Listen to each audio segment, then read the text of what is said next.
காலை வேளையிலே கர்த்தருடைய வசனங்களுக்கு நேராக நம்முடைய கவனங்களை திருப்பலாம். ஒரு இராணுவ படையிலே இணைந்து பணி புரிவதற்கு ஒரு போர் வீரனை தெரிந்தெடுப்பதற்கான ஒரு தேவை ஏற்பட்டது. ஒரே ஒரு போர் வீரன் தேவை. அந்த போர் வீரனை தெரிந்தெடுப்பதற்கு 2 அதிகாரிகள் நியமிக்கப்பட்டார்கள்.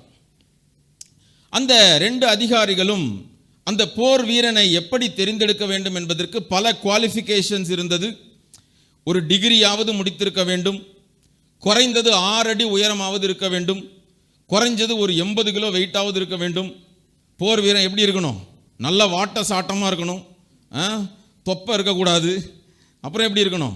6 பேக் வச்சுருக்கணும், நல்லா ஓட முடியணும், அப்புறம் செஸ்டோட அளவு இவ்வளோ இருக்கணும். இப்படியெல்லாம் பல குவாலிஃபிகேஷன் இருக்குது. பார்த்தீங்களா, போர் வீரனுக்கு இப்படியெல்லாம் பல குவாலிஃபிகேஷன் இருக்குது. ஸோ இப்படியெல்லாம் பல குவாலிஃபிகேஷன் படி நிறைய பேரை சேர்த்து அந்த 2 அதிகாரிகளும் அந்த ஒரு குறிப்பிட்ட மைதானத்தில் இன்டர்வியூ நடத்தி கொண்டிருந்தார்கள். இந்த அதிகாரி பக்கத்தில் ஒரு 100 பேர் இருக்கிறாங்க, இன்னொரு அதிகாரி பக்கத்தில் ஒரு 100 பேர் இருக்கிறாங்க. அந்த இன்டர்வியூ நடந்துட்டு இருக்கும்போது அந்த வழியாக ஒரு மனிதன் வருகிறான். அந்த மனிதன் 6 அடி உயரம்லாம் கிடையாது, வெறும் 5 அடி உயரம் தான் இருக்கிறான். வாட்ட சாட்டமான 80 கிலோ வெயிட்டெல்லாம் கிடையாது, நோஞ்சா மாதிரி இருக்கிறான். நோய் வந்த கோழி மாதிரி இருக்கிறான். நம்ம ஊரில் சொல்கிறதுமான நோய் வந்த கோழி மாதிரி இருக்கிறான். அப்புறம் நடக்கவே பலன் இல்லாமல் இருக்கிறான். குளிச்சு 3 மாதம் ஆன மாதிரி இருக்கிறான். பார்த்தா பைத்தியக்கார மாதிரி இருக்கிறான். கிட்டத்தட்ட இன்னைக்கோ நாளைக்கோ செத்துருவான்னு நிற்கிறவன் அவன் கேட்டில் நின்று வேடிக்கை பார்த்துட்டு இருக்கிறான். சரியா, அந்த இன்டர்வியூவை வேடிக்கை பார்த்துட்டு இருக்கிறான். அந்த நேரத்தில் வந்து ஒருத்தர், என்னடா இங்கே பக்கம் நிற்கிற அப்படின்னு வெளியில் போனவர் கேட்ட உடனே பயத்தில் என்ன பண்ணுறதுன்னு தெரியாமல் உள்ளே ஓடிட்டான். உள்ளே ஓடி போனது மட்டும் இல்லாமல் அந்த இன்டர்வியூக்கு நிற்கிற 2 அதிகாரிகளுக்கு முன்னாடி நிற்கிற ஒரு கியூவில் போய் நின்ட்டான். சரியா, அப்படி நின்றுட்டு அவனும் எல்லாரும் பார்க்குறாங்க, இவன் யாரா இது அப்படின்னு சொல்லி. ஆனால் யாரும் அவனை தரத்தில் எதுக்கோ நிற்கிறான். ஏன்னா தெரிந்து கொள்ளப்படுறதுக்கு எந்த குவாலிஃபிகேஷன் அவன்கிட்ட இல்லை, அவன் பாட்டுக்கு நின்று போகிறான்னு விட்டுட்டாங்க. அப்போ ஒரு அதிகாரி அவருடைய இன்டர்வியூ எல்லாம் முடிக்கிறாரு. ஒரு வாட்ட சாட்டமான ஆளை அவர்கிட்ட இருந்த 100 பேர்லேருந்து என்ன பண்ணிட்டாரு, ஒருத்தரை செலக்ட் பண்ணிட்டார். அப்போ இந்த அதிகாரியும் எல்லாரையும் இன்டர்வியூ பண்ணுறாரு. ஆனால் எல்லாருக்கும் ஒரே ஆச்சரியம் என்னன்னா, அவர் எல்லாரையும் ரிஜெக்ட் பண்ணிட்டு இந்த உள்ள ஒரு பைத்தியக்காரன் மாதிரி ஒருத்தன் வந்தான் பார்த்தீங்களா, அவனை செலக்ட் பண்ணிட்டார். கதை தானே சொல்கிறேன், நல்லா கவனிங்க. இப்போ அந்த 2 பேருக்குள்ள இருந்து ஒரு ஆளை செலக்ட் பண்ணணும். சரியா, இப்போ செமிஃபைனல் வரைக்கும் வந்தாச்சு, இப்போ ஃபைனல் வந்தாச்சு. இந்த பைத்தியக்காரனா இந்த வாட்ட சாட்டமான ஆளான்னு ஒரு ஆளை செலக்ட் பண்ணணும். பக்கத்தில் இருக்கவங்களை கையை பிடிச்சி மூஞ்ச பார்த்து கேளுங்க, என்னை பார்க்காதீங்க, பக்கத்தில் இருக்கவங்களை கையை பிடிச்சி மூஞ்ச பார்த்து நீங்கள் யாரை செலக்ட் பண்ணுவீங்கன்னு கேளுங்க. என்ன சொன்னாங்க? 1 கொரிந்தியரின் புஸ்தகம் 1ஆவது அதிகாரம் 26, 27, 28. 1 கொரிந்தியர் 1ஆம் அதிகாரம் 26, 27, 28. எப்படி எனில் சகோதரரே, நீங்கள் அழைக்கப்பட்ட அழைப்பை பாருங்கள். மாம்சத்தின்படி ஞானிகள் அநேகரில்லை, வல்லவர்கள் அநேகரில்லை, பிரபுக்கள் அநேகரில்லை. ஞானிகளை வெட்கப்படுத்தும்படி தேவன் உலகத்தில் பைத்தியமானவைகளை தெரிந்து கொண்டார். பலமுள்ளவைகளை வெட்கப்படுத்தும்படி தேவன் உலகத்தில் பலவீனமானவைகளை தெரிந்து கொண்டார்.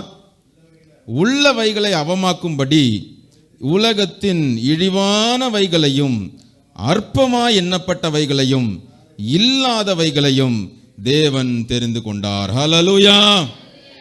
உலகம் பார்க்கிற பார்வைக்கும் ஆண்டவர் பார்க்கிற பார்வைக்கும் ஒரு பெரிய வித்தியாசம் உண்டு. இந்த உலகம் எந்த ஒரு காரியத்திலே ஒரு விஷயத்தையோ ஒரு மனிதனையோ ஒரு இடத்தையோ ஒரு பொருளையோ தெரிந்தெடுக்க வேண்டுமானால் அது தனக்கு ஏற்ற சாதக பாதகங்கள் எல்லாம் இருக்கிறதா என்பதை வைத்து உலகம் தீர்மானிக்கும். ஆனால் நம்முடைய தேவன் ஃபுல்லி குவாலிஃபைடா இருக்கிற ஆளை தெரிந்தெடுக்கிறது இல்லை, அப்படியும் தெரிந்தெடுக்கிறாரு. ஆனால் majority he makes the unqualified qualified. அப்படின்னா என்ன அர்த்தம்? தகுதியில்லாதவர்களை கூட ஆண்டவர் தெரிந்தெடுத்து தன்னுடைய வேலைக்காக அவர் தகுதிப்படுத்தி தன்னுடைய ராஜ்யத்தில் எடுத்து பயன்படுத்துகிறார். ஹல்லேலூயா. அதை நீங்கள் முழு வேதத்திலும் பார்க்கலாம். அதைத்தான் பவுல் இந்த வசனத்தில் மிக அற்புதமாக எழுதுகிறார். அவர் சொல்லுகிற பல காரியங்களை நீங்க பார்த்தீங்கன்னா ஆண்டவர் உங்களை எப்படி கூப்பிட்டுருக்கிறாருன்னு பாருங்கப்பா. மாம்சத்தின்படி நம்மள ஞானிகள் அநேகர் இல்லை. இங்க உட்கார்ந்துருக்கிற எல்லாரும் நீங்க பார்க்கலாம், நம்மள ஞானிகள் அநேகர் இல்லை. தம்பி ஒருத்தர் வந்து சொன்னார், நான் தான் சாலமோன் அப்படின்னு சொன்னார். ஆண்டவர் உலகத்தில் அவனை ஞானவானா படைத்திருந்தார். ஆண்டவர் தந்த ஞானம். இன்னும் நீங்க அந்த 1 ராஜாக்கள் 3ஆம் அதிகாரம் அந்த 13ஆம் வசனத்திலிருந்து ஆண்டவர் அவனிடத்துல பேசின காரியம் இருக்குது. அவர் ஞானத்தை மட்டும் கொடுக்கல, உணர்வுள்ள இருதயத்தையும் கொடுத்தார். அங்க வசனம் இருக்கும். ஆனா அந்த சாலமோன் பண்ண வேலை என்ன தெரியுமா? ஆண்டவர் தந்த ஞானத்தை எடுத்துக்கொண்டான், ஐஸ்வர்யத்தை எடுத்துக்கொண்டான், ஆனா உணர்வுள்ள இருதயம் மட்டும் காணாம போயிருச்சு.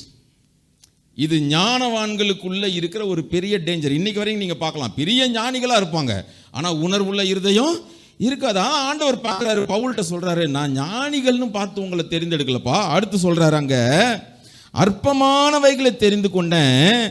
எதுக்காகவா? ஞானிகளை வெட்கப்படுத்தும்படி உலகத்தில் பைத்தியமானவைகளை தெரிந்து கொண்டார். அடுத்தது, நம்மள்ட்ட பலம் கிடையாது, அவ்வளோ பெரிய பலம்லாம் கிடையாது நம்மள்ட்ட. அப்புறம் என்ன சொல்லப்பட்டிருக்குது?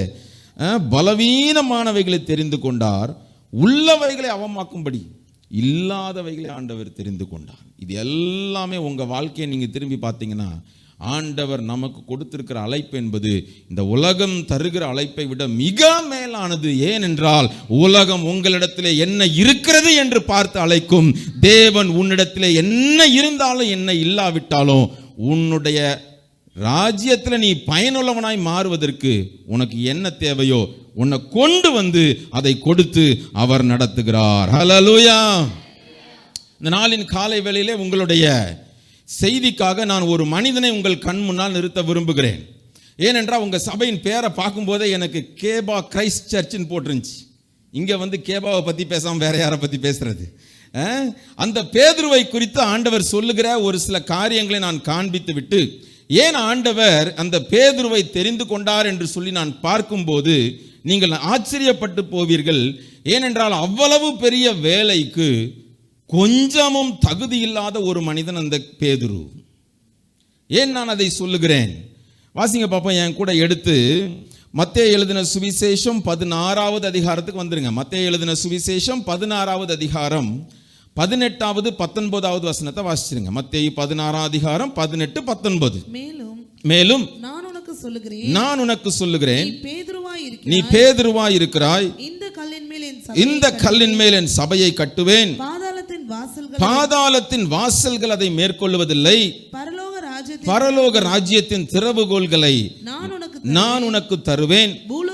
பூலோகத்திலே நீ கட்டுகிறது எதுவோ அது பரலோகத்திலும் கட்டப்பட்டிருக்கும், பூலோகத்திலே நீ கட்டவிழ்ப்பது எதுவோ அது பரலோகத்திலும் கட்டவிழ்க்கப்பட்டிருக்கும். போதும். ஹல்லேலூயா.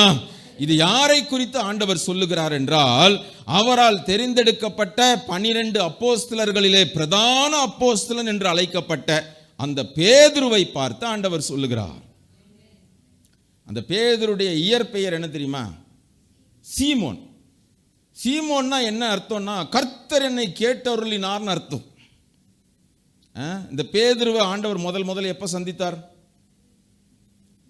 சொல்லுங்க, தைரியமா சொல்லுங்க. மீன் பிடிக்கும் போது என்ன நடந்துச்சு?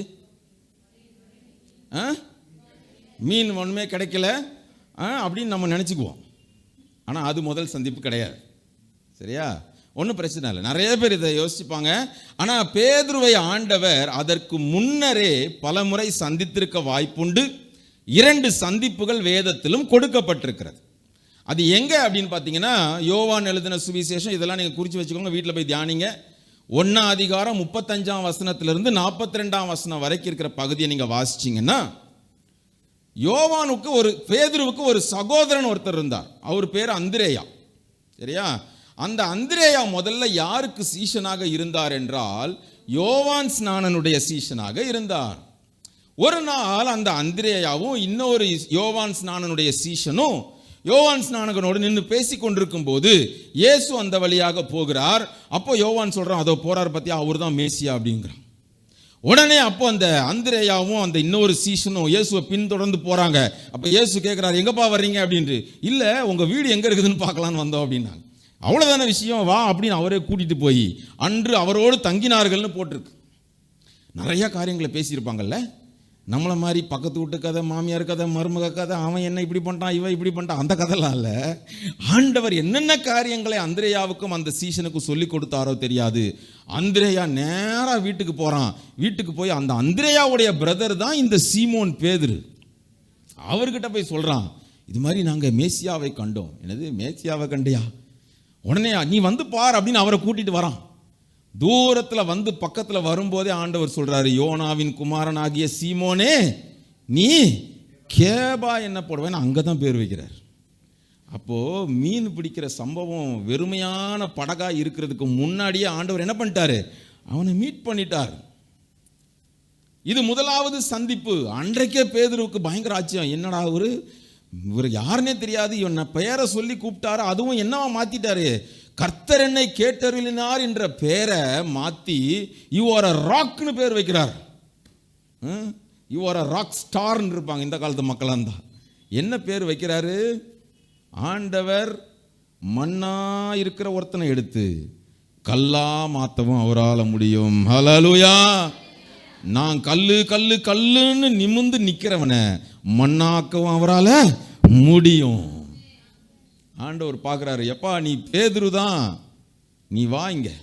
இவ்வளோ நாள் நீ சீமோன், கர்த்தர் என்னை கேட்டவர்களினாலும் உன் பேர் இருக்குது, ஆனால் அது ஓரமாக இருக்கட்டும். இனிமே நான் உன்னை என்னவா மாற்ற போகிறேன், ராக்கா மாற்ற போகிறேன்னு சொல்லி பேர் வைக்கிறார். அன்னைக்கு பேதுருவுக்கு விளங்குச்சோ இல்லையோ, கடைசி வரைக்கும் அவனுக்கு விளங்கல. அதுதான் காமிக்க போகிறேன். ஆண்டவர் பலமில்லாதவைகளை, அற்பமானவைகளை தெரிந்து கொண்டு அப்படிப்பட்ட ஒரு மனிதனை கூட, அவன் எவ்வளவுதான் தடுமாறி போனா கூட அவனையும் பிடிச்சி இழுத்துட்டு வந்து அவன் கூடயும் போராடி அவனை மீட்டு எடுத்து தூக்கி நிறுத்துவதற்கு அவர் உண்மையுள்ளவராய் இருந்திருக்கிறார் என்பதைத்தான் இன்றைக்கு நாம் அறிந்து கொள்ள போகிறோம். ஹல்லேலூயா. அடுத்து எங்க சந்தித்தார்னா, இரண்டாவது சந்திப்பு வேதத்தில் போட்டிருக்கிறது. லூக்கா எழுதின சுவிசேஷம் 4ஆம் அதிகாரம் 38-39 வசனத்தில் அங்க பேதுருவின் மாமி ஜூரமாக இருந்தால் அவங்க வீட்டுக்கு இயேசு வந்தார், அவரை சுகமாக்கினார்னு போட்டிருக்கும். அந்த இடத்துல அங்க இரண்டாவது சந்திப்பாக இருக்க வாய்ப்புண்டு. இதற்கு பின்னர் தான் அந்த லூக்கா 5ஆம் அதிகாரத்தில் சொல்லப்பட்டிருக்கிற அந்த கெனசரேத்து கடல் அங்க நடக்கிற அந்த அற்புதத்தின் சம்பவம். இதை நீங்க நல்ல மனசுல வச்சுக்கிறணும், சரியா? அந்த கேபா என்பது ஒரு அரமைக் நேம். அரமைக்ல அந்த ராக் என்று அர்த்தம், சரியா? அப்புறம் பீட்டர்ங்கிறது இட்ஸ் a கிரீக் ஃபார்ம். கிரீக்ல ராக் என்று அர்த்தம். ஆண்டவர் சாதாரணமாக இருந்த ஒரு மனிதனை, படிப்பறிவில்லாத ஒரு மனிதனை கொண்டு வந்து அவனுக்கு நீதாம்பா கற்பாறை என்று சொல்லுகிறார். மத்தேயுல நம்ம வாசிச்சோமே 16ஆம் அதிகாரம் 18-19, இந்த கல்லின் மேலன் சபையை கட்டுவேன், பாதாளத்தின் வாசல்கள் அதை மேற்கொள்வதில்லை என்று சொல்லி ஆண்டவர் அந்த மண்ணா கூட இருக்க தகுதி இல்லாத பேதுருவிடத்துல தான் சொன்னாரு. ஆனா அன்றைக்கும் அந்த பேதுருக்கு அது விளங்கல. சரி, இந்த பேதுரு எப்படிப்பட்டவராக இருந்தார்? நான் இதை 3 பிரசங்கமாக பேசணும், அப்போ தான் பேச முடியும். ஆனால் எனக்கு தெரியும், நீங்கள் நாளைக்கு சர்ச்சுக்கெல்லாம் வரணும்னு தெரியும், எவ்வளோ நேரம் எக்ஸ்ட்ரா எடுப்பேன்னு தெரியாது. நீங்கள் கோச்சிக்கிட்டீங்கன்னா கோச்சிக்கோங்க, வேறு ஒன்றும் பண்ண முடியாது. சாரி, கொஞ்ச நேரத்தில் முடிச்சிடுவேன். என்ன சரி, நான் நிறைய காரியங்களை எனக்கு காமிக்கணும்னு ஆசை. எவ்வளோ நேரம் இருக்குதோ, எவ்வளோ நேரம் ஆவியானவர் நடத்துகிறவரோ அப்படி பார்ப்போம். சரி, இந்த பேதுரு எப்படிப்பட்டவர் அங்கே இருந்தார்?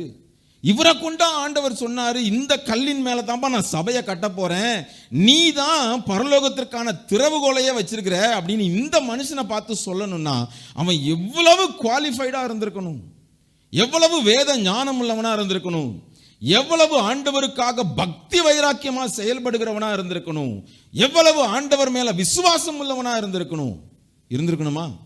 அப்படிதான் நம்ம பார்ப்போம் உலகத்தின் பார்வையில். ஆனால் ஆண்டவர் அப்படி பார்க்கிறதில்லை.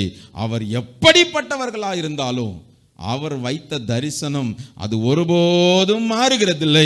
அது எப்படியாவது நிறைவேறியே ஆகும் என்பதற்கு கேபா ஒரு பெரிய உதாரணம். ஹல்லேலூயா.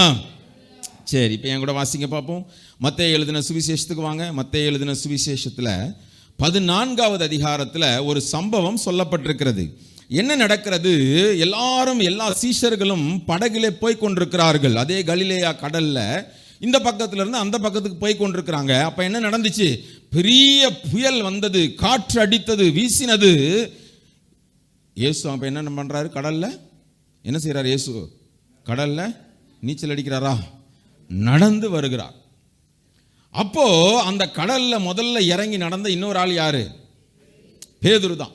ஏன்னா 12 பேர் இருந்தாலும் 11 எல்லாரும் சேர்ந்து தான் கத்துனாங்க ஐயோ ஐயோன்னு. ஆனாலும் அட்லீஸ்ட் இயேசு வருகிறாருன்னு தெரிஞ்ச உடனே தைரியமா இறங்கி நடந்த ஒரே ஆள் யாரு தான்? பேதுரு தான். அப்ப அந்த 12 பேர்ல விசுவாச வீரன் யாரு தான்? சொல்லுங்க, தைரியமா சொல்லுங்க, பேதுரு தான். ஆனா ஆண்டவர் என்ன சொல்றாரு பாருங்க, 31ஆம் வசனம் வாசிங்க.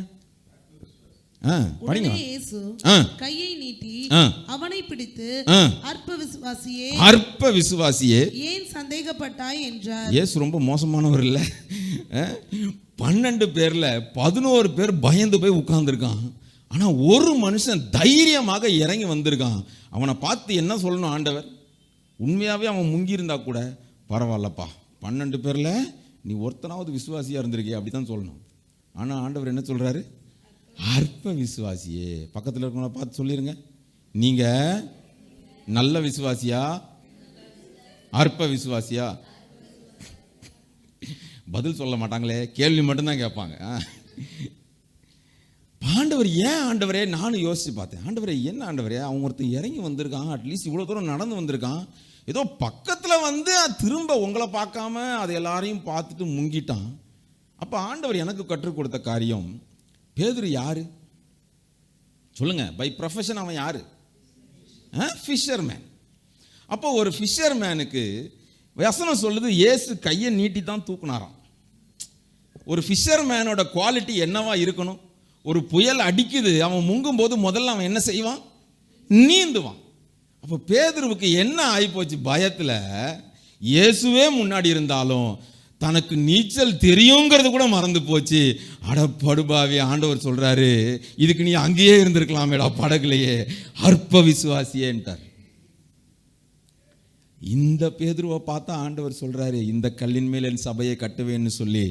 அருமையான தேவ பிள்ளைகளே, நீங்களும் பல நேரங்களில் ஆண்டவர் உங்க கண் முன்னாடி நிற்கிறார்னு தெரிந்த பின்னரும், ஆண்டவர் உங்க வலது கரத்தை பிடித்து கொண்டு நிற்கிறார் என்று தெரிந்த பின்னரும், ஆண்டவர் உங்களை தகப்பனை போல தோளிலே சுமந்து செல்லுகிறார் என்பதை அறிந்த பின்னரும் பல நேரங்களில் உங்களுடைய அவிசுவாசத்தை வெளிப்படுத்தி சோர்ந்து போய் விழுந்து போனவர்களாய் இருக்கலாம்.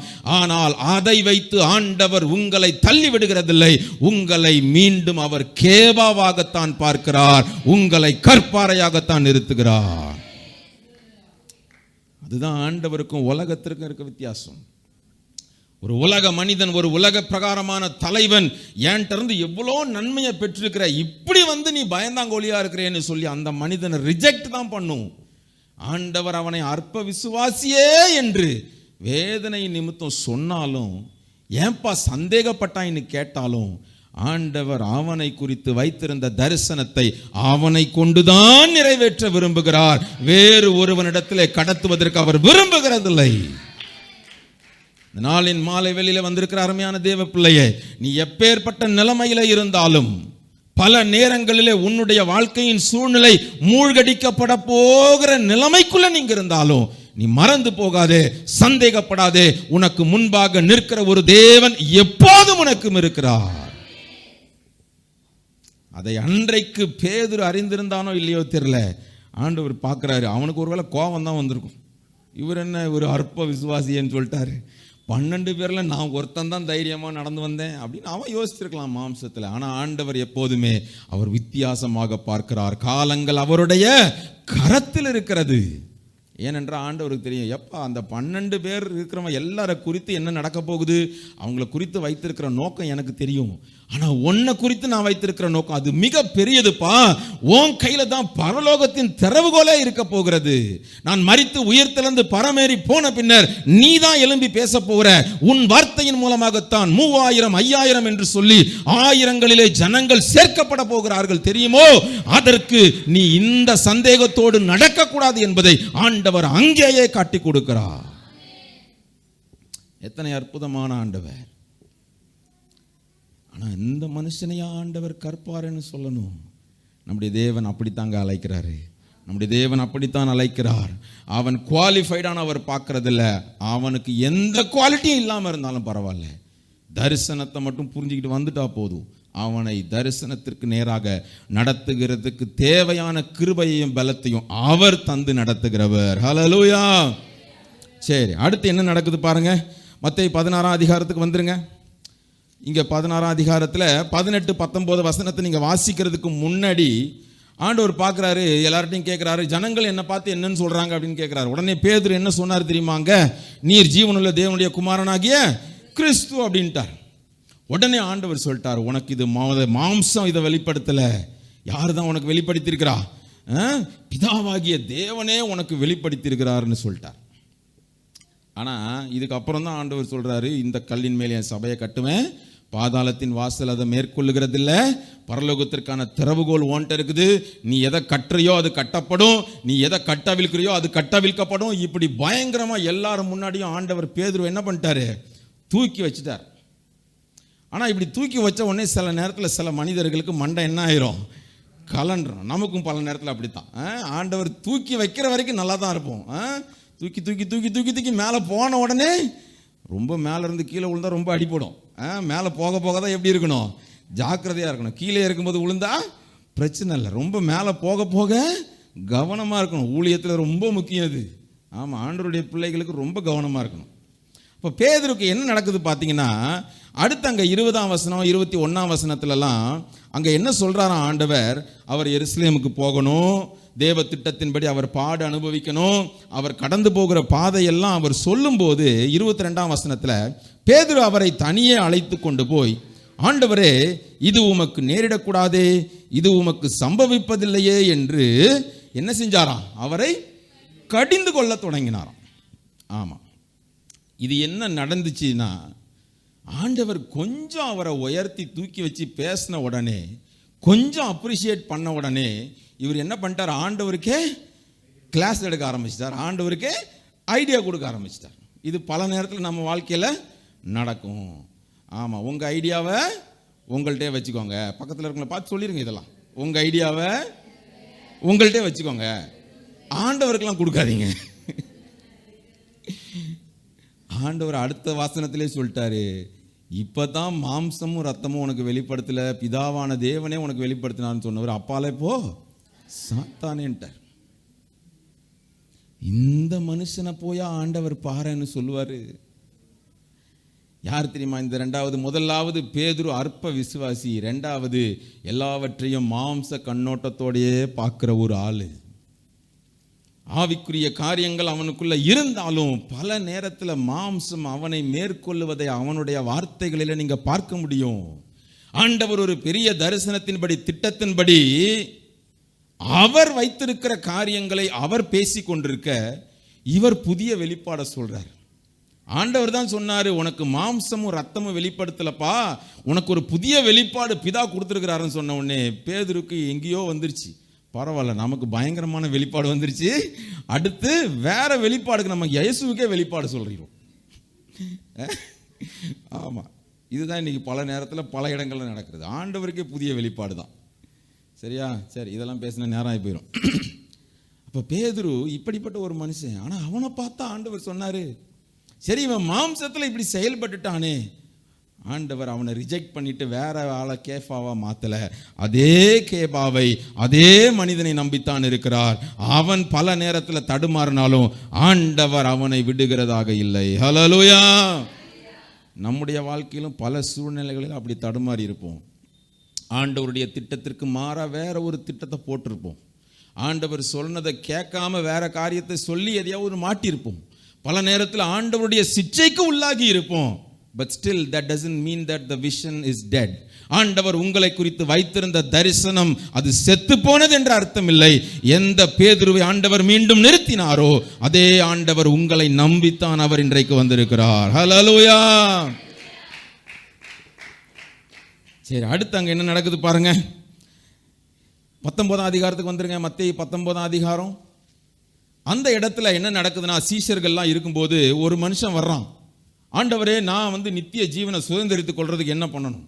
உடனே ஆண்டவர் சொல்கிறார், நீ என்ன பண்ணு, உங்கள் அப்பா அம்மாவெல்லாம் கனம் பண்ணு, கட்டளைகளை பண்ணு. உடனே அவன் சொல்கிறான், நான் சிறு வயது முதல் இதெல்லாம் செய்கிறேன் அப்படின்ட்டு. உடனே ஆண்டவர் சொல்கிறாரு, உன்னுடைய ஆஸ்தி ஐஸ்வர்யத்தெல்லாம் எல்லாத்தையும் விற்று ஏழைகளுக்கு கொடுன்றார். அவன் உடனே என்னவாயிட்டானா, துக்கமுகமாய் திரும்பி போயிட்டான் அப்படின்றார். இதை சொன்ன உடனே ஆண்டவர் சொல்கிறாரு, அதனால தான்பா ஐஸ்வர்யவான் பரலோக ராஜ்யத்துக்குள்ளே போகிறது ஒட்டகத்தின் காதில் ஊசி போகிறதோட ரொம்ப கஷ்டம் அப்படின்ட்டார். சாரி, ஊசியின் காதில் ஒட்டகம் போகிறதோட ஐஸ்வர்யவான் பரலோகத்துக்கு போகிறது கஷ்டம்ட்டார். இந்த கான்வர்சேஷன் நடக்கும்போது ஒரு மனுஷன் என்ன கேட்குறான் பாருங்க, 27ஆம் வசனம் வாசிங்க. அப்பொழுது பேதுரு அவரை நோக்கி, இதோ நாங்கள் எல்லாவற்றையும் விட்டு உம்மை பின்பற்றுகிறோமே, எங்களுக்கு என்ன கிடைக்கும் என்றான். போதும் போதும் போதும் போதும். இந்த பேதுரு என்ன மைண்டில் இருந்திருக்குன்னு பாருங்க. இப்போதான் ஒருத்தங்கிட்ட ஆண்டவர் சொல்லி அனுப்புகிறாரு, எப்பா நீ ஆஸ்தி ஐஸ்வர்யம் மேலே உனக்கு ஒரு நம்பிக்கை பெருசாக இருக்குது, ஏன்னா இது இருக்கும்போது நீ எப்படி நித்திய ஜீவனுக்குள்ளே பிரவேசிப்பேன்னு கேட்கும்போது அவன் துக்கமுகமாக போயிட்டான். அந்த நேரத்தில் ஒரு சீஷன் இப்படிப்பட்ட ஒரு கேள்வியை கேட்க முடியும்னா அவன் என்ன புரிஞ்சுக்கிட்டான்னு நீங்கள் யோசிச்சு பாருங்க கொஞ்சம். இவனை பார்த்தா ஆண்டவர் நீ கற்பாருன்னு சொன்னார், மண்ணுக்கு கூட லாய்க்கு இல்லைல்ல, சேருக்கு கூட லாய்க்கு இல்லைல்ல. நம்ம அப்படி தான் பார்ப்போம், ஆனால் ஆண்டவர் அப்படி பார்க்கறது இல்லை. பேதுருவே, நீ உன்னுடைய தரிசனத்தையும் நோக்கத்தையும் புரிந்து கொள்ளாமல் இத்தனை ஆண்டு காலம் என் கூட நடந்து நான் செய்த அற்புதங்களை எல்லாம் பார்த்து, லூக்கா 5 அதிகாரத்தில் 2 படகு நிறைய மீன்களை பிடித்த போது எல்லாத்தையும் விட்டுட்டு என்னை பின்பற்றி வான்னு சொல்லும்போது நீ வந்த உண்மைதான், ஆனால் உன்னுடைய உள்ளான நோக்கம் என்ன இருந்திருக்குது, எனக்கு என்ன கிடைக்கும். அருமையான தேவ பிள்ளைகளை, இந்த நாட்களில் நம்ம எல்லாரும் அதிகமாக கேள்விப்படுவது கேட்பது நீட் பேஸ்டு காஸ்பல். சரியா? தேவைகளை குறித்தே ஆன செய்திகள். ஆண்டவர் தேவைகள் எல்லாம் சந்திக்கிறவர் தான். ஆனால் இதுலையும் நம்ம அறியாமலேயே ஒரு டேஞ்சரஸ் காரியம் நடந்துருச்சு. என்னன்னா, நிறைய பேருடைய உள் மனதுக்குள்ள ஆண்டவருக்கு நான் இதை செஞ்சா அவர் எனக்கு 100 திருப்பி தருவார் தான், உண்மைதான். ஆனால் அவர் தருவார்ன்றதுக்காக நம்ம செய்கிறோமா, தேவனுடைய ராஜ்யத்திற்கென்று என்னுடைய பங்களிப்பு அவசியம் என்பதற்காக செய்கிறோமா?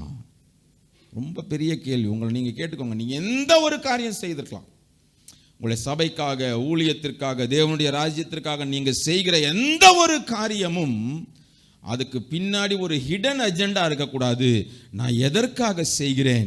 தேவனுடைய ராஜ்யம் கட்டப்பட வேண்டுமானால் இந்த தேவை என் மூலமாக சந்திக்கப்பட வேண்டும் என்கிற ஒரே நோக்கம் தான் அதில் இருக்கணுமே தவிர, நம்மை அறியாமலேயே நான் இதை செய்தால் எனக்கு என்ன கிடைக்கும் என்பதற்காக நாம் செய்ய ஆரம்பித்தோம்னா நம்முடைய நோக்கம் எல்லாமே பிலிப்பியர் 2ஆம் அதிகாரத்தில் பவுல் எழுதுறதுபடி, நீங்கள் ஒன்றையும் வாதினாலாவது அப்படின்னு ஒரு வார்த்தை இருக்காங்க.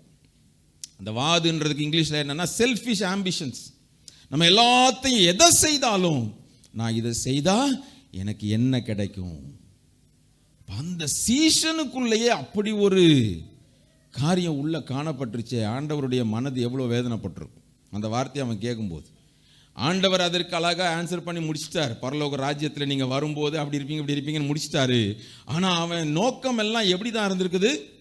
இம்மைக்காக மாத்திரம் நாம் கிறிஸ்துவின் மேல் நம்பிக்கை வைப்போமானால் என்ன, அந்த வசனம் வாசிக்கலாமா? வாசிங்க பார்ப்போம். 1 கொரிந்தியர் 15ஆம் அதிகாரம் 19ஆம் வசனம் நினைக்கிறேன். 1 கொரிந்தியர் 15:19. இம்மைக்காக மாத்திரம் நாம் கிறிஸ்துவின் மேல் நம்பிக்கை உள்ளவர்களாக இருந்தால் எல்லா மனுஷரை பார்க்கலாம். அதை எப்படி படிக்கணும்? எல்லா மனுஷரை பார்க்கலாம் படிக்கக்கூடாது. அங்கிள் மெதுவாக படிக்கிறாங்க. நீங்கள் எப்படி படிக்கணும்? எல்லா மனுஷரை பார்க்கலாம்.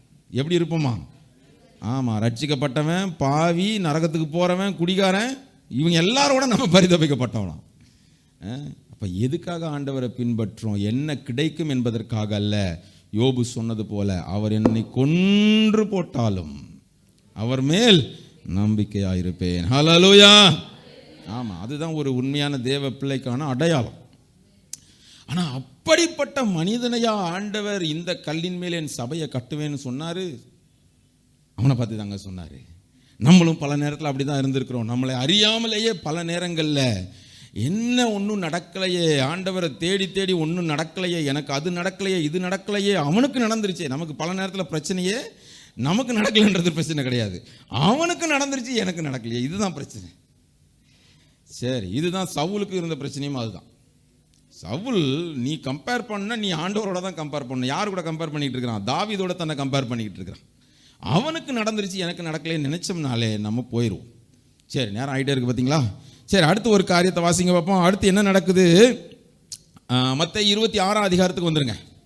அங்கே என்ன நடக்குது பாருங்க. இப்போ இயேசு மரிக்க போகிறார், அவருடைய வேலை வந்து விட்டது, கெத்செமனே தோட்டத்தில் நிற்கிறாங்க.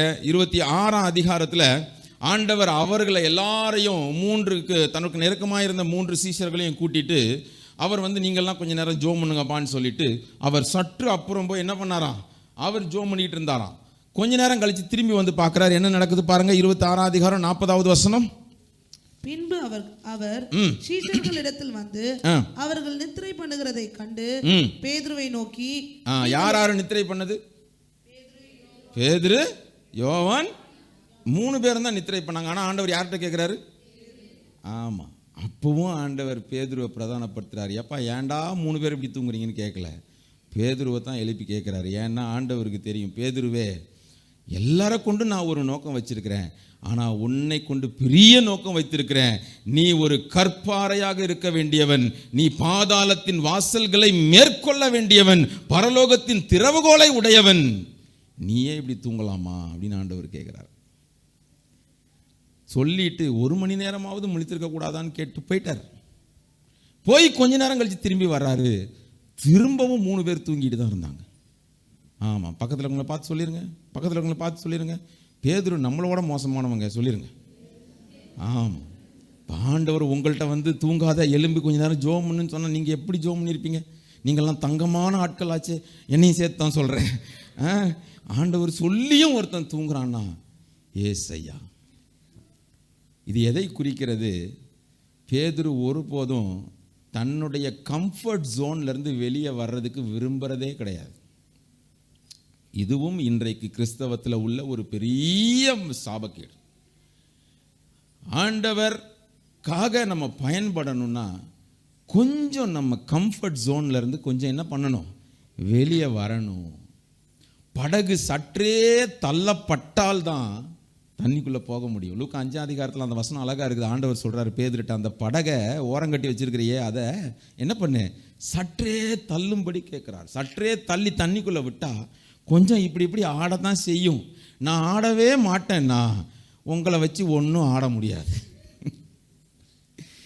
பேதுருட்ட ஆண்டவர் கேட்குறாரு, ஏப்பா உன்னுடைய ரொட்டினை மாற்றி, இது தூங்குற நேரம் தான் எனக்கு தெரியும், உன்னுடைய ரொட்டினை மாற்றி கொஞ்சம் வாழ்க்கையில் ஒரு டிஸ்டர்பன்ஸுக்கு நீ ஒப்பு கொடுத்தா தானப்பா உன்னை குறித்து நான் வைத்திருக்கிற பெரிய நோக்கம் நிறைவேறும் அப்படின்னு ஆண்டவர் பரிதாபமாக நிற்கிறாரு. ஆனால் மீண்டும் தூங்கின கூட்டத்திலே தூக்கத்தின் தலைவனாகத்தான் பேதுரு இருந்தான். அல்லேலூயா. ஆமாம், இதுக்கு போய் அல்லேலூயா சொல்லுவாங்க.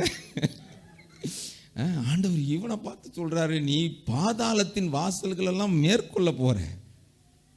ஆண்டவர் பார்க்குறாரு, அப்பயும் புரியலைங்க அவனுக்கு. அதான் கொரிந்தியரில் பவுல் எழுதுறாரு, நம்ம பலம் உள்ளவர்கள் நம்முடைய மாம்ச பிரகாரமான பலம் இல்லாமல் இருந்தாலும் சரி, ஆவிக்குரிய ஜீவியத்தில் ரொம்ப வீக்கான ஆளாக இருந்தாலும் சரி, ஆண்டவர் இன்னும் உங்களைத்தான் நம்பிக்கொண்டிருக்கிறார். நீங்கள் இன்றைக்கும் அவர் பார்வையிலே கேபாவாகத்தான் இருக்கிறீர்கள். ஹல்லேலூயா. பல நேரங்களில் ஆண்டவருக்காக எந்த ஒரு காரியத்தையும் விட்டு கொடுக்காம அப்படியே நீங்க வாழ்ந்து வாழ்ந்து வாழ்ந்து வாழ்ந்து அவரை ஏமாற்றி இருக்கலாம். But still he believes in you. ஆண்டவர் இன்னும் நம்மை நம்பிக்கொண்டிருக்கிறார். இப்படி இன்னும் நிறைய காரியங்களை காண்பிக்க எனக்கு நேரம் இல்லை. அடுத்து என்ன நடக்குது பாருங்க. யோவான் எழுதின சுவிசேஷத்துக்கு வாங்கலேன்.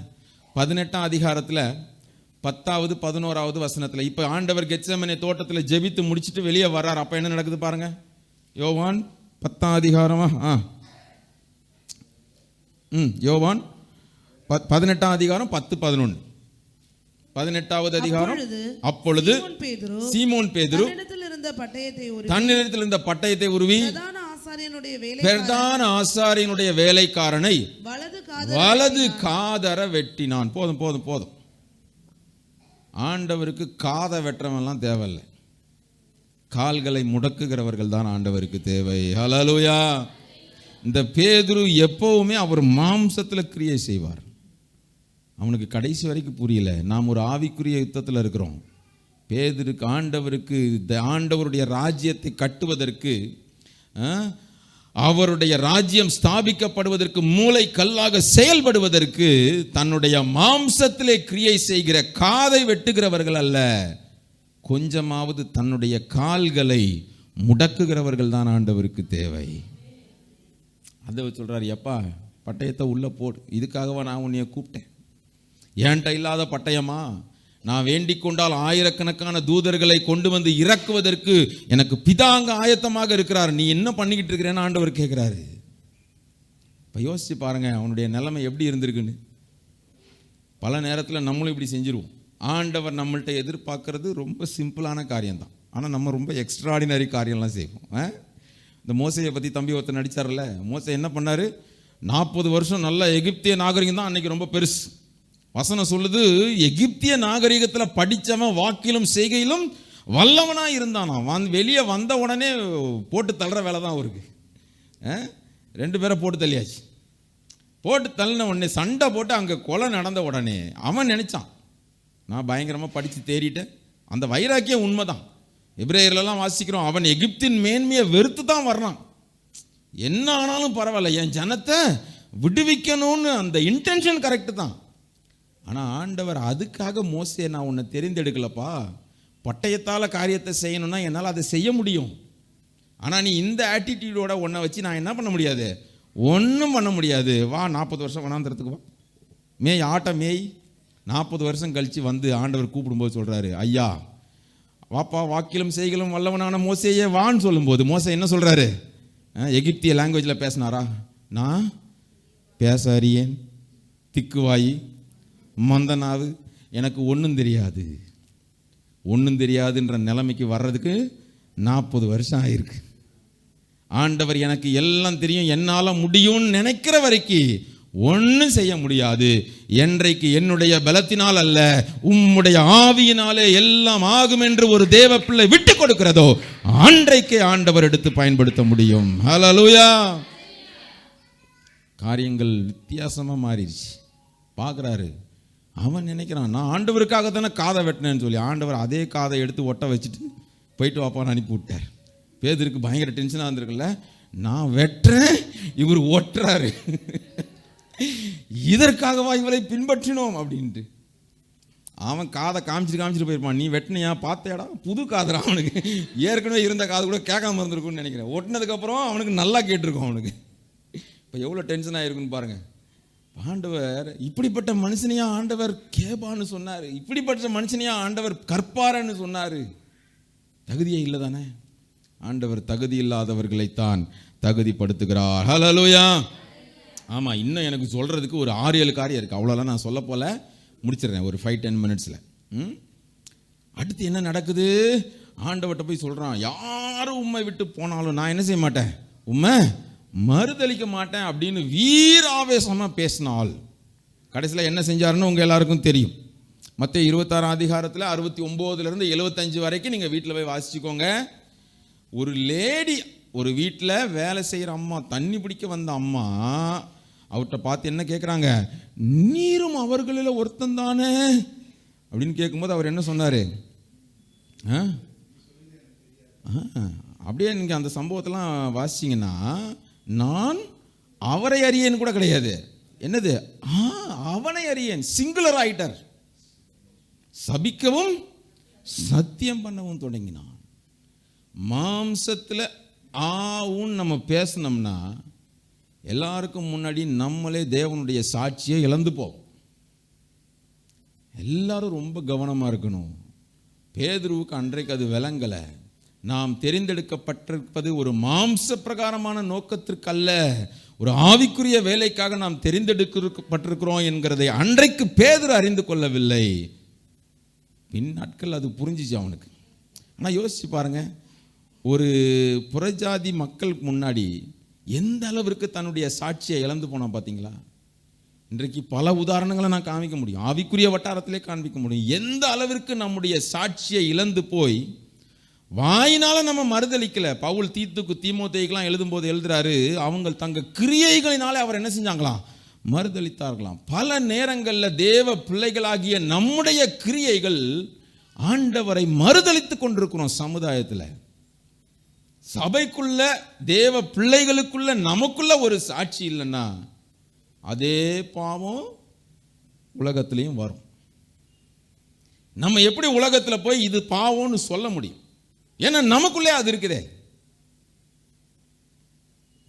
ஒரு கணவனும் மனைவியும் இணைக்கப்பட்டிருக்கும் போது அவர்கள் இசைந்த ஆத்துமாக்களாய் செயல்பட வேண்டும் என்று வேதம் காண்பிக்கிறது. இது அடிப்படை சத்தியம். ஆனா இன்னைக்கு உலகத்துல அது காத்துல பறந்துருச்சு. எத்தனை மனைவி வேணாலும் கட்டிக்கலாம், மாத்தி மாத்தி ஒரு வருஷத்துக்கு ஒரு டைவர்ஸ் பண்ணிக்கலாம்னு உலகம் போகுது. ஆனா நம்மள்ட்ட சொல்றதுக்கு இல்லாத அளவிற்கு ஆண்டவருடைய நாமத்தை தூசிக்கிற காரியங்கள் நம்முடைய ஊழியர்கள் மத்தியிலே அது நடக்குதே. ஆண்டவர் எவ்வளவு வேதனைப்படுவார். ஆனா பேதுரு அப்படி ஒரு காரியத்தை சொன்னா கூட ஆண்டவர் அன்புள்ளவர், அவர் வைத்த தரிசனத்தை அவன் என்ன ஒருமையில பேசிட்டான்றதுக்காக கூட அவர் மாற்றாதவர். அதே அன்புள்ள ஆண்டவர் இன்றைக்கு உங்கள் மத்தியிலே வந்திருக்கிறார். ஹல்லேலூயா. யோசிச்சு பாருங்க, ஆண்டவருக்கு எவ்வளவு கஷ்டமா இருந்திருக்கும்ல. ஆனா அப்படியும் ஆண்டவர் விடலை. ஆனா அதுக்கப்புறம் அந்த நடந்த சம்பவங்கள்லாம் உங்களுக்கு நல்லா தெரியும். அடுத்து வாசிங்க பார்ப்போம் ஒரு காரியத்தை. மத்தேயு 26 58 வாசிங்க. மத்தேயு 26:58. நல்லா படிங்க. பேதுரு எப்படி பின் சென்றாராம்? தூரத்திலே பின் சென்றார். நீங்க அதுக்கு பின் செல்லாமலே இருந்துடலாம். ஆண்டவரை நம்ம கரம் பிடித்து நடக்க வேண்டியவர்கள், அவரோடு இணைந்து செல்ல வேண்டியவர்கள். என்றைக்கு ஒரு தேவ பிள்ளை தூரத்தில் பின்பற்ற ஆரம்பிக்குதோ அது என்ன தூரம்ன்றது உங்களுக்கு தான் தெரியும். நீங்க ஆலயத்துக்கு வரலாம், ஒழுங்காக வரலாம், ஜெபத்துக்கு வரலாம், எல்லாம் பண்ணலாம். ஆனால் உங்களுடைய தனிப்பட்ட வாழ்க்கையில் உங்களுக்கும் ஆண்டவருக்கும் இடையிலான கேப், டிஸ்டன்ஸ் எவ்வளோ இருக்குதுன்னு நீங்கள் யோசித்து பார்த்தீங்கன்னா உங்களுக்கு தெரியும். நீங்கள் தூரத்தில் பின்பற்றுறீங்களா அல்லது அவரோடு இணைந்து நடக்கிறீங்களா? ஆண்டவர் மரித்தார், உயிர்த்தெழுந்தார். பேதுரு மனம் கசந்து அழுதான். அவர் உயிர்த்தெழுந்தவராய் 40 நாள் சுற்றி திரிந்தார். 2 முறை தம்முடைய சீஷர்களுக்கு தரிசனம் கொடுத்தார். முதலாவது ஒரு தரிசனத்தை கொடுக்குறாரு, பூட்டின அறைக்குள்ள வந்து தரிசனம் கொடுத்தாரு. அங்க தோமா இல்லை.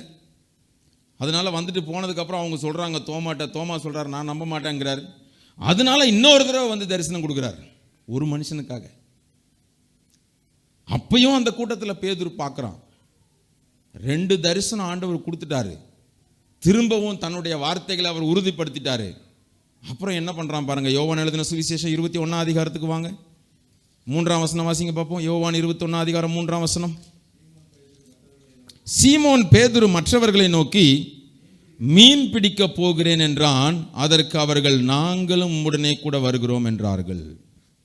எவ்வளவு வேதனையான காரியம் பாருங்க. எதுக்காக போனான்னு தெரியாது.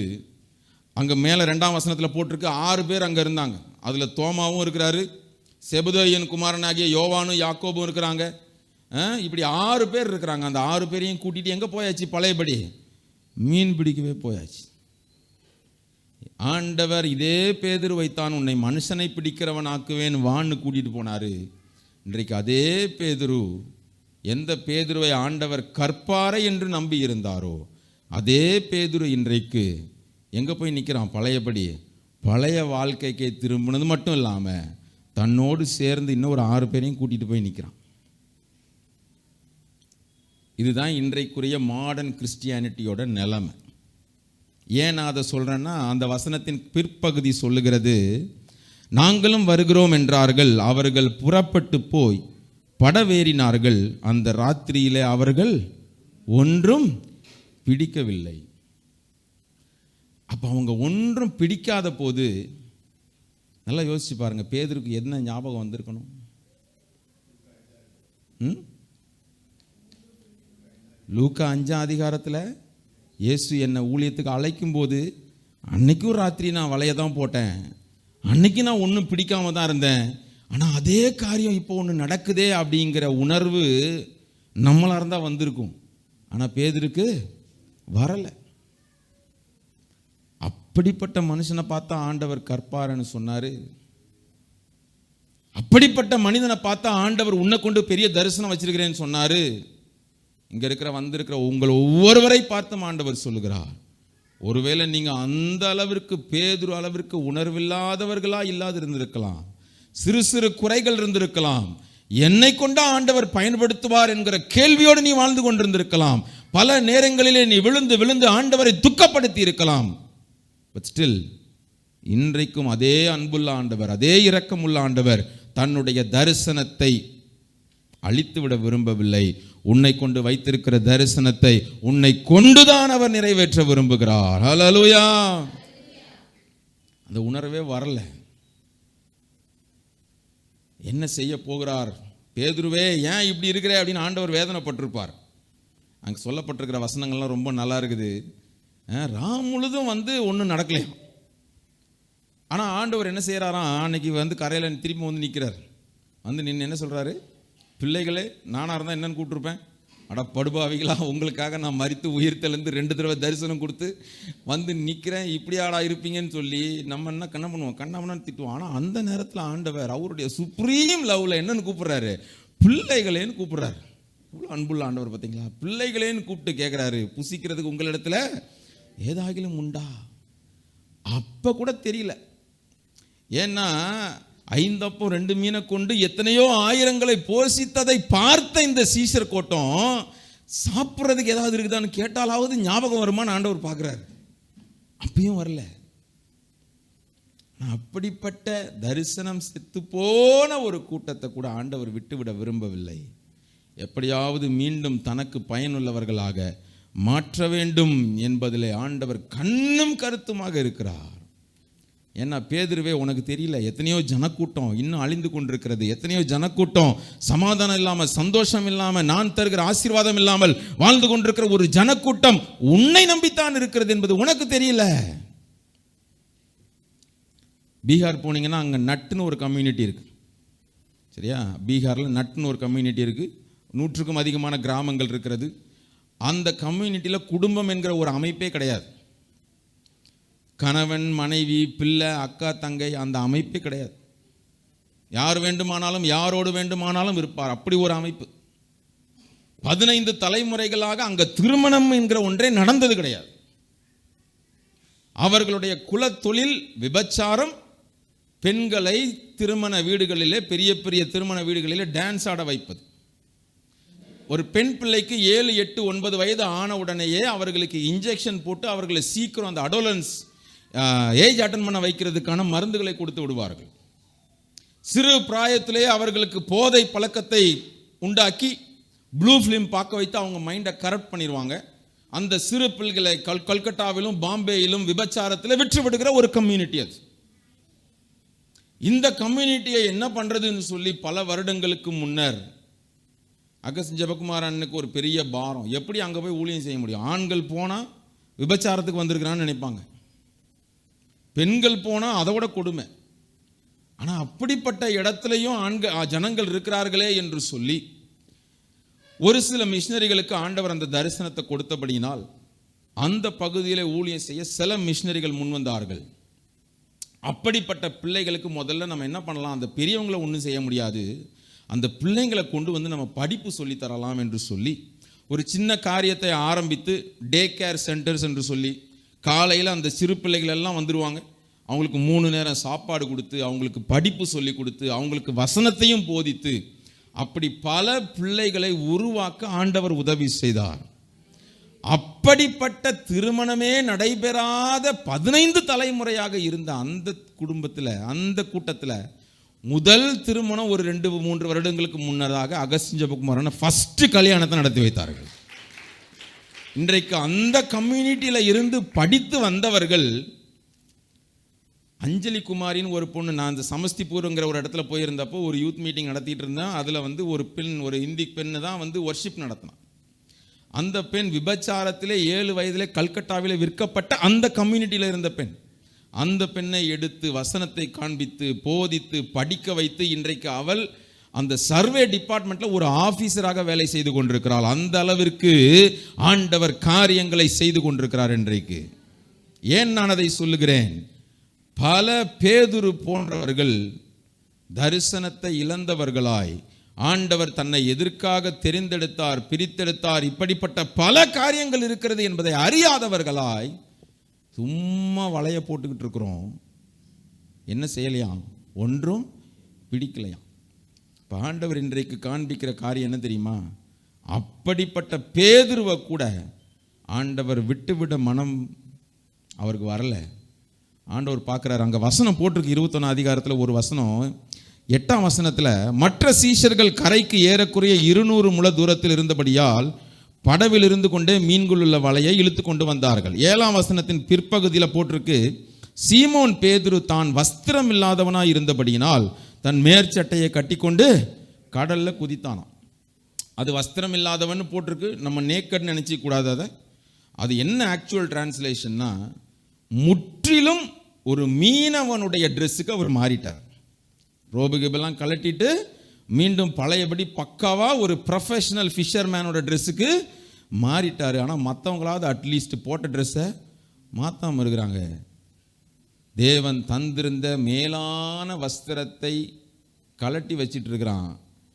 அதை இழந்து போனவர்கள் கடல்ல குதிக்க வேண்டிய அவசியம் இல்லை, கரையில் நிற்கிற கர்த்தரிடத்தில் வந்து விட்டால் போதும். ஹல்லேலூயா. பேதுருக்கு என்ன பண்றதுன்னு தெரியல. இயேசுன்னு தெரிஞ்ச உடனே பொத்துன்னு குதிக்கிறான். பல நேரத்தில் நம்மளும் அப்படிப்பட்ட நிலைமையில இருந்திருப்போம். ஆனால் ஆண்டவர் இன்றைக்கு உங்களை பார்த்து சொல்லுகிற காரியம், you don't need to jump into the reverse. You don't need to do it again and again and spoil your life. உன் வாழ்க்கையை மீண்டும் மீண்டும் அதே காரியத்தை செய்து நீ கெடுத்துக் கொள்ள வேண்டிய அவசியம் இல்லை. கரையிலே உனக்காக காத்து கொண்டிருக்கிற ஒரு கர்த்தர் இருக்கிறார். அங்கே அவரிடத்திலே கரி நெருப்பு போடப்பட்டிருக்கிறது. உனக்கு தேவையான மீன்கள் அங்கே ஆயத்தமாய் இருக்கிறது. கரங்களை தட்டி கர்த்தரை மகிமைப்படுத்துங்க பார்ப்போம். ஆண்டவர் வந்து கேட்கிறாரு, புசிக்கிறதுக்கு உங்கள்கிட்ட ஏதாவது இருக்குதாப்பான்னு தான் கேட்டார். ஆனால் கரைக்கு வந்த உடனே அவரே எல்லாத்தையும் ஆயத்தம் பண்ணி வைத்திருக்கிறார். ஹல்லேலூயா. எத்தனை அன்புள்ள ஆண்டவர். பேதுருட்ட கேட்குறார், எப்பா நீ என்னை நேசிக்கிறாயா? பேதுரு சொல்கிறார், ஆமாண்டவரே. அப்போ என்ன பண்ணிய? ஆடுகளை மேய்ப்பாயாக. ஏற்கனவே ரட்சிக்கப்பட்டு முதிர்ந்த ஆண்டவரை அறிந்த ஒரு கூட்டம் இருக்குது, அவங்களையும் நீ தான் என்ன செய்யணும்? மேய்க்கணும். திரும்ப கேட்குறார் ஆண்டவர், உண்மையிலே என்ன நேசிக்கிறாயா? ஆண்டவரே, இப்போ கொஞ்சம் லாங்குவேஜ் லைட்டாக மாறுது, உமக்கு தெரியும். அப்படியா, பரவாயில்லவா, என் ஆட்டுக்குட்டிகளை மேய்ப்பாயாக. புதிதாக ஓ மூலமாக தான் பரலோகத்தின் திறவுகளை உன் கையில் கொடுத்துருக்கிறேன். புதிதாக ஒரு ஜனக்கூட்டம் எழும்ப போகுது, 3000 5000 வரப்போகிறது. அதையும் மேய்க்க வேண்டிய பொறுப்பு உன்னிடத்தில் தான் இருக்கிறது. ஆண்டவர் கேட்குறாரு 3வது தடவை, நீ என்ன நேசிக்கிறாயா? இதுக்கு மேலே பேதுருக்கு பதில் சொல்ல முடியல. ஆண்டவரே, அது உமக்கு தெரியும் ஆண்டவரே. கற்பாறை என்று அழைத்த ஆண்டவருக்கு முன்பாக எதற்கும் பயனில்லாத ஒரு களிமண்ணை போல செயல்பட்ட பேதுருவை கூட ஆண்டவர் மீண்டும் பயன்படுத்துவதற்கு, தன்னுடைய அன்புக்குள்ளாக கொண்டு வருவதற்கு, அந்த அகாப்பே லவ்க்குள்ளாக கொண்டு வருவதற்கு அவர் தவறவில்லை, தயங்கவும் இல்லை. அதே பேதுரு அப்போஸ்தலர் நடபடிகள் 2ஆம் அதிகாரத்திலே தைரியமாக எழுந்து நின்று பேசுகிறான். எந்த பேதுரு ஒரு பெண்ணுக்கு முன்பாக கூட சாட்சியை இழந்து போனவனாக காணப்பட்டானோ, அதே பேதுரு எழும்பி தைரியமாக நிற்கிறான். 3000 பேர் ரட்சிக்கப்படுகிறார்கள், 5000 பேர் ரட்சிக்கப்படுகிறார்கள். திரள் கூட்ட ஜனங்கள் அவனுக்கு முன்பாக தேவன் ஆயத்தம் பண்ணினார். ஏன் தெரியுமா? அவர் வாக்கு பண்ணியிருந்தார், பரலோகத்தின் திறவுகோல்களை உன் கையில தான் கொடுத்துருக்கிறேன். இங்க வந்திருக்கிற சின்னவங்க பெரியவங்க உங்க எல்லாரையும் பார்த்து ஆண்டவர் சொல்லுகிற காரியம் அதே தான். நீங்கள் எல்லாரும் ஒரு கேபா. ஒருவேளை அந்த பேதுருவின் வாழ்க்கையில் இருந்த பல தடுமாற்றங்களை நீங்கள் அனுபவித்திருந்திருக்கலாம். ஆனால் ஆண்டவர் உங்களை கொண்டு வைத்திருந்த தரிசனத்தை அவர் உங்களை கொண்டுதான் செய்து முடிக்க விரும்புகிறார். அதை நான் விசுவாசிக்கிறேன் என்று நீங்கள் சொல்லுவீர்களானால், பல நேரங்களில் நான் உண்மையிலே பேதுருவை போல நான் தடுமாற்றத்தில் போயிட்டேன் பிரதர் நீங்கள் சொல்லுவீங்கண்ணா, இந்த நாளின் மாலை வேளையில் அப்படியே எல்லாரும் கண்களை மூடி எழும்பி நில்லுங்க பார்ப்போம். உங்களுக்காக நான் ஜெபித்து முடிக்க விரும்புகிறேன். Thank you Jesus. எனக்கு பேசுறதுக்கு நிறைய இருக்கு, என்னை விட்டிங்கன்னா நான் மணிக்கணக்காக பேசுவேன். ஆனால் ஆவியானவர் இந்த நாளில் உங்களோடு கூட இடைப்பட்டிருப்பார் என்று நான் விசுவாசிக்கிறேன். தேசம் பெரிய தேசத்திலே நாம் வைக்கப்பட்டிருக்கிறோம். ஆனால் தரிசனம் தப்பி போனவர்களாய் எங்கேயோ போய் வலைய வீசி கொண்டிருக்கிறோமா? அல்லது ஆண்டவர் எனக்கென்று ஒரு பெரிய நோக்கம் வைத்திருக்கிறார், இந்த கல்லின் மேல் என் சபையை கட்டுவேன், பாதாளத்தின் வாசல்கள் அதை மேற்கொள்வதில்லை என்று சொல்லி அன்றைக்கு பேதுருவை பார்த்து சொன்னவர், அதே தரிசனத்தோடு கூட இன்றைக்கு உங்கள் ஒவ்வொருவரை குறித்தும் ஒரு பெரிய நோக்கம் வைத்திருக்கிறார். நம்ம யாரும் ஒரு பார்வையாளராக தேவனுடைய ராஜ்யத்தின் பணியில இருந்து விட்டு போக முடியாது. நம்ம எல்லாரும் தேவனுடைய ராஜ்யத்தின் பணியில பங்காளர்களாக மாற வேண்டியவர்கள். யாரும் போக்கு சொல்ல இடம் இல்லை. இஸ்ரவேல் ஜனங்களினுடைய ஊழியக்காரர் என்று சொன்ன ஆண்டவர், நீங்க வேலை செய்யறீங்களோ, படிக்கிறீங்களோ, அல்லது முழு நேர ஊழியத்தில் இருக்கீங்களோ, எந்த இடத்துல இருந்தாலும் நீங்கள் ஆண்டவருக்காக பயன்பட முடியும். நீங்க ஆண்டவருக்காக ஒரு பலத்த ஆயுதமாக அவருடைய கரத்திலே வல்லமையாக பயன்படுத்தப்பட முடியும். எங்கேயோ கிடந்த ஒரு சாதாரண மனிதனாகிய என்னை ஆண்டவர் இன்றைக்கு வட இந்தியாவில் பல பகுதிகளில் முகமறிந்த நபராக ஆண்டவர் மாற்றுவாரானால், என் தம்பி உங்களை மாற்ற முடியாது, என் சகோதரனை உங்களை மாற்ற முடியாது. நீங்க ஒருவேளை யோசிக்கலாம், எனக்கு படிப்பில்லை, எனக்கு அறிவில்லை, எனக்கு வேத ஞானம் கிடையாது, எனக்கு பேச தெரியாது. ஒருவேளை யோசித்து சோர்ந்து போய் உட்கார்ந்து இருக்கலாம். நீங்களும் ஆண்டவருக்கு தேவை. ஆண்டவர் உனக்கு ஜீவனை திரும்ப தந்து எதற்காக? எத்தனையோ பேர் இந்த உலகத்திலே அழிந்து போய் இருக்கும் போது ஆண்டவர் தன்னுடைய ஜீவனை மீண்டும் உனக்கு தந்தது எதற்காக? என்னால இதற்கு மேல முடியாது என்று சோர்ந்து போய் உட்கார்ந்து விடாதீங்க. ஆண்டவர் உங்கள் ஒவ்வொருவரை கொண்டும் ஒரு பெரிய நோக்கம், பெரிய திட்டம் வைத்திருக்கிறார். ஆண்டவர் உங்களை கொண்டு வைத்திருக்கிற தரிசனத்தில் உங்களை நடத்துவார் என்று நான் விசுவாசிக்கிறேன். என்னை தருகிறேன் தருகிறேனும் கரத்தில், என்னை படைக்கிறேன் படைக்கிறேன் உம் பாதத்தில், என்னை தருகிறேன் தருகிறேன் உம் கரத்தில், என்னை படைக்கிறேன் படைக்கிறேன் உம் பாதத்தில், உருவாக்குமே என்னை உருவாக்குமே உருவாக்குமே என்னை உருவாக்குமே. என் தகப்பனே உமக்கு நன்றி செலுத்துகிறோம். இந்த மாலை வேளையில் இந்த பிள்ளைகளோடு கர்த்தர் இடைப்பட்டதற்காக நன்றி செலுத்துகிறோம்.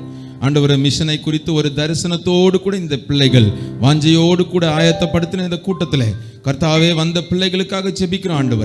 ஆண்டவரே, யாரெல்லாம் உள்ளத்திலே சோர்ந்து போனவர்களாக கலங்கினவர்களாக வந்தார்களோ, மீண்டுமாக உம்முடைய தரிசனத்தை பிள்ளைகளோடு நீர் பேசி உறுதிப்படுத்தி இருக்கிறதுக்காக நன்றி செலுத்துகிறோம். இந்த பிள்ளைகள் ஆண்டவரே, கேபாவிற்கு நீர் தந்த வாக்குத்தத்தத்தின்படி அதே வார்த்தைகளை சுதந்தரித்துக் கொள்ளத்தக்கதாக இந்த பகுதிக்கு உப்பாக வெளிச்சமாக எழும்பி நிற்கிற ஒரு ஜனக்கூட்டமாக வருகிற நாட்களில் இந்த பிள்ளைகளை நீர் ஆயத்தப்படுத்துகிறதற்காக நன்றி செலுத்துகிறோம். ஊழியத்தின் காரியங்களை கர்த்தர் நீர் பொறுப்படுத்திக் கொள்வீராக. ஊழியத்தை பொறுப்படுத்தி செய்கிற அருமையான போதகருக்காக, அக்காவுக்காக, பிள்ளைக்காக செபிக்கிறோம். இன்னும் சபையில் உள்ள எல்லாரையும் கர்த்தர் ஆசீர்வதிப்பீராக. அநேக வாலிபர்கள் எழும்பட்டும், அநேக சிறு பிள்ளைகள் எழும்பட்டும். இவர்கள் மூலமாக அநேகர் ஆசீர்வதிக்கப்படட்டும். நீர் பொறுப்படுத்திக் கொள்ளும். இயேசுவின் மூலம் கேட்கிறோம் பிதா.